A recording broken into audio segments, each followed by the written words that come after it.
ಅರೆ ಕಡಿಮೆ ಹಾಕು ಆದ್ರೆ ಅಸಲಿ ಹಾಕು. MDH ಕಾಶ್ಮೀರಿ ಕೆಂಪು ಮೆಣಸಿನ ಪೌಡರ್. ಹಾಗೆ ಪರಮೇಶ್ವರ್ ಅವರು ಕೂಡ ಹೇಳಿದ್ದಾರೆ. ಬೆಂಗಳೂರಿನಲ್ಲಿ ಗೃಹ ಸಚಿವ ಡಾಕ್ಟರ್ ಜಿ ಪರಮೇಶ್ವರ್ ಅವರು ಕೆಲವೊಂದಷ್ಟು ಸ್ಪಷ್ಟನೆ ಕೊಟ್ಟಿದ್ದಾರೆ. ನಡೆಯೋಕ್ಕಾಗದೇ ಇರೋರಿಗೆ ರೆಸ್ಟಿಂಗ್ ಪ್ಲೇಸ್ ಅನ್ನ ನಾವು ಮಾಡಿದೀವಿ. ಹಾಗಂತ ಡ್ರಂಕ್ ಅಂಡ್ ಡ್ರೈವ್ಗೆ ನಾವು ಕಡಿವಾಣವನ್ನ ಖಂಡಿತವಾಗ್ಲೂ ಹಾಕಿದೀವಿ. ಯಾಕಂದ್ರೆ ಯಾರು ಕುಡ್ಕೊಂಡು ಡ್ರೈವ್ ಮಾಡ್ಕೊಂಡು ಹೋಗೋ ಹಾಗಿಲ್ಲ. ಸುಮಾರು 160 ಸ್ಪಾಟ್ಗಳನ್ನ ಗುರುತು ಮಾಡಿದೀವಿ. ಏನಾದ್ರೂ ತುಂಬಾ ಮೀರಿ ಕುಡಿದಿದ್ರೆ ಡ್ರೈವ್ ಮಾಡೋದು ಖಂಡಿತವಾಗ್ಲೂ ಆಗೋದಿಲ್ಲ. ಡ್ರಂಕ್ ಅಂಡ್ ಡ್ರೈವ್ ಮಾಡೋ ಹಾಗೆ ಇಲ್ಲ ಬಿಡಿ, ಒಂಚೂರು ಕುಡಿದಿದ್ರು ಕೂಡ ನೀವು ಡ್ರೈವ್ ಮಾಡೋ ಹಾಗಿಲ್ಲ. ಸೊ ಹಾಗಾಗಿ ಅವ್ರಗಳಿಗೆ ಬೇರೆ ರೀತಿಯಾದಂತಹ ವ್ಯವಸ್ಥೆಯನ್ನ ನಾವು ಮಾಡಿದೀವಿ ಅಂತ ಪರಮೇಶ್ವರ್ ಹೇಳಿದ್ದಾರೆ. ಎಲ್ಲರಿಗೂ ತಗೊಂಡೋಗಿ ಬಿಡೋದಿಲ್ಲ. ತುಂಬಾ ಅವರು ನಡೆಯೋಕೆ ಆಗೋದಿಲ್ಲ, ಅವರಿಗೆ ಪ್ರಜ್ಞೆನೇ ಇರೋದಿಲ್ಲ ಅನ್ನೋ ಮಟ್ಟಕ್ಕೆ ಕೆಲವರೆಲ್ಲ ಹೋಗ್ಬಿಡ್ತಾರೆ ಎಂಜಾಯ್ಮೆಂಟ್ ಮಾಡುವಾಗ.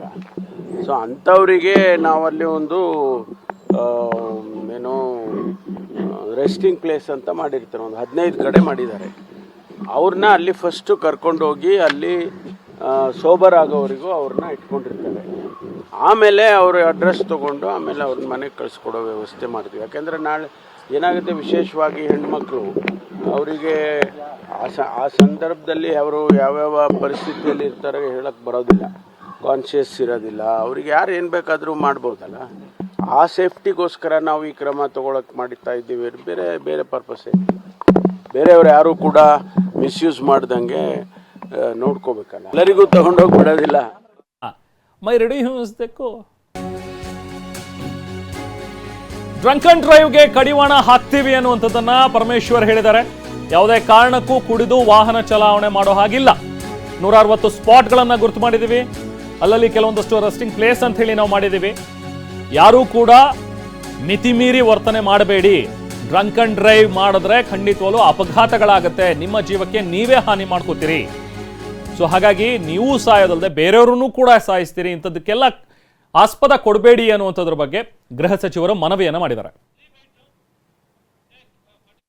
150-160 ಕಡೆ ಚೆಕ್ ಮಾಡೋದಕ್ಕೆ ಸ್ಪಾಟ್ಗಳನ್ನು ಐಡೆಂಟಿಫೈ ಮಾಡಿದ್ದಾರೆ. ಅಲ್ಲಿ ಸರ್ಟನ್ ಲೆವೆಲ್ವರೆಗೂ ಅಲೋ ಮಾಡ್ತಾರಲ್ವಾ, ಅದು ಬಿಯಾಂಡ್ ದಟ್ ಹೋದಾಗ ಸ್ವಲ್ಪ ಕಷ್ಟ. ಅವರು ಡ್ರೈವ್ ಮಾಡೋದಕ್ಕೆ ಕಷ್ಟ, ರಿಫ್ಲೆಕ್ಸಸ್ ಇರೋದಿಲ್ಲ. ಈ ಥರದ್ದೆಲ್ಲ ಅವಾಗೆಲ್ಲೋ ಆಕ್ಸಿಡೆಂಟ್ ಆಗುತ್ತೆ. ಅವಾಗ ಅನ್ನೆಸರಿಲಿ ಅವರು ಸಾಯ್ತಾರೆ, ಬೇರೆಯವ್ರನ್ನೂ ಸಾಯಿಸ್ತಾರೆ. ಆ ಥರದ್ದೆಲ್ಲ ಸ್ವಲ್ಪ 1-2 ದಿವಸ ಕಂಟ್ರೋಲ್ ಮಾಡಿದರೆ ಪ್ರಾಣಗಳು ಉಳಿಯುತ್ತೆ, ಫ್ಯಾಮಿಲಿಗಳು ಉಳಿಯುತ್ತವೆ. ಅದಕ್ಕೋಸ್ಕರ ನಾವು ಇಷ್ಟೆಲ್ಲ ಮಾಡಬೇಕಾಗ್ತದೆ. ಆಮೇಲೆ ಹೆಚ್ಚು ಜನ ಸೇರಿದಾಗ ಸ್ವಾಭಾವಿಕವಾಗಿ ಬೇರೆ ಬೇರೆ ಆ್ಯಂಗಲಲ್ಲೂ ನೋಡಬೇಕಲ್ಲ. ನಮಗೆ ಟೆರರಿಸ್ಟ್ ಆ್ಯಂಗಲಲ್ಲಿ ನೋಡಬೇಕು ಅಥವಾ ಬೇರೆ ಬೇರೆ ಆ್ಯಂಗಲಲ್ಲೆಲ್ಲ ನೋಡಬೇಕು. ಅದೆಲ್ಲ ಅನುಭವದ ಮೇಲೆ ಬೆಂಗಳೂರು ಪೊಲೀಸ್ನವರು ಕ್ರಮ ತಗೊಳ್ಳೋದಕ್ಕೆ ಮುಂದಾಗಿದ್ದಾರೆ. ಹೀಗೆ ಎಲ್ಲ ರೀತಿಯಾದಂತಹ ವ್ಯವಸ್ಥೆಗಳನ್ನು ನಾವು ಮಾಡಿದ್ದೀವಿ. ದಯವಿಟ್ಟು ಎಲ್ಲರೂ ಕೂಡ ಸಂಯಮದಿಂದ ವರ್ತಿಸಿ ಅನ್ನುವಂಥದ್ದನ್ನು ಗೃಹ ಸಚಿವರು ಕೂಡ ಹೇಳಿದರು. ಹಾಗೆ ಮಹಿಳಾ ಸಹಾಯ ಕೇಂದ್ರಗಳನ್ನು ಕೂಡ ಅಲ್ಲಿ ತೆರೆದಿದ್ದಾರೆ. ಅಕಸ್ಮಾತ್ ಯಾರಾದರೂ ಮಹಿಳೆಯರಿಗೆ ಏನಾದರೂ ತೊಂದರೆ ಇದ್ದರೆ, ಏನೇ ಸಣ್ಣ ಪುಟ್ಟ ತೊಂದರೆ ಇರಲಿ ಅಥವಾ ಬೇರೆ ಏನೇ ಸಮಸ್ಯೆ ಇದ್ರೂ ಕೂಡ ಅಲ್ಲಿಗೆ ಬಂದು ಅವರು ಸಂಪರ್ಕ ಮಾಡಬಹುದು. ಅಲ್ಲಿ ಮಹಿಳಾ ಪೊಲೀಸರೇ ಇರ್ತಾರೆ, ಅವರ ಸಹಾಯವನ್ನು ನೀವು ಪಡ್ಕೋಬಹುದು. ಸೊ ಹಾಗೆ ಈಗ ಬಾರ್ಗಳು, ಪಬ್ಗಳು ಇದೆಲ್ಲದಕ್ಕೂ ಕೂಡ ಟೈಮಿಂಗ್ಸ್ ಅನ್ನ ಈಗ ನಿಯೋಜನೆಗೊಳಿಸಿದ್ದಾರೆ. ಅಂದ್ರೆ ಇಂತಿಷ್ಟು ಟೈಮ್ನಲ್ಲೇ ಅವರು ಮುಚ್ಚಬೇಕು. ಅಂದ್ರೆ 1 ಗಂಟೆ ರಾತ್ರಿವರೆಗೂ ಕೂಡ ಪರ್ಮಿಷನ್ ಇದೆ.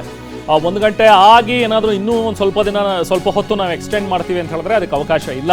ರಾತ್ರಿ 1 ಗಂಟೆಗೆ ಎಲ್ಲಾ ಬಾರ್ಗಳನ್ನ, ಪಬ್ಗಳನ್ನ ಮುಚ್ಚಲೇಬೇಕು ಅಂತ ಹೇಳಿ ಖಡಕ್ ಆದೇಶವನ್ನ ಕೊಟ್ಟಿದ್ದಾರೆ. ಬಾರು, ಪಬ್ ಏನಾದರೂ ಮುಚ್ಚದೇ ಇದ್ರೆ ಅಂಥವ್ರ ಮೇಲೆ ಕೇಸ್ ಹಾಕ್ತೀವಿ ಅನ್ನೋದನ್ನ ಕೂಡ ಪರಮೇಶ್ವರ್ ಹೇಳಿದ್ದಾರೆ. ಅವರಿಗೆ ಟೈಮಿಂಗ್ ಇದೆ ಅಲ್ವಾ, ಆ ಟೈಮಿಂಗ್ ಪ್ರಕಾರ ನಡ್ಕೊಳ್ಬೇಕು. ಅವರು 1 ಗಂಟೆ ರಾತ್ರಿಗೆ ಮುಚ್ಚಬೇಕು ಅಂತ ಹೇಳಿರ್ತಾರೆ. 1 ಗಂಟೆ ರಾತ್ರಿಗೆ ಮುಚ್ಚಬೇಕು. ಮುಚ್ಚಲಿಲ್ಲ ಅಂದರೆ ಅವ್ರ ಮೇಲೆ ಕೇಸ್ ಆಗುತ್ತೆ. ಅವರಿಗೆ ಟೈಮಿಂಗ್ ಇದೆ ಅಲ್ವಾ, ಆ ಟೈಮಿಂಗ್ ಪ್ರಕಾರ ನಡ್ಕೊಳ್ಬೇಕು. ಅವರು 1 ಗಂಟೆ ರಾತ್ರಿಗೆ ಮುಚ್ಚಬೇಕು ಅಂತ ಹೇಳಿರ್ತಾರೆ. 1 ಗಂಟೆ ರಾತ್ರಿಗೆ ಮುಚ್ಚಬೇಕು. ಮುಚ್ಚಲಿಲ್ಲ ಅಂದರೆ ಅವ್ರ ಮೇಲೆ ಕೇಸ್ ಆಗುತ್ತೆ. MDH ನ ಕಿಚನ್ ಅಲ್ಲಿದ್ರೆ ನಾವು ಎಲ್ಲವನ್ನು ಮಾಡಬಹುದು. ಬೆಂಗನ್ ಕಾ ಭರ್ತಾ, ಆಲೂ ಗೋಬಿ, ಭಿಂಡಿ ಮಸಾಲಾ, ಇನ್ನೂ ಬಹಳಷ್ಟು. MDH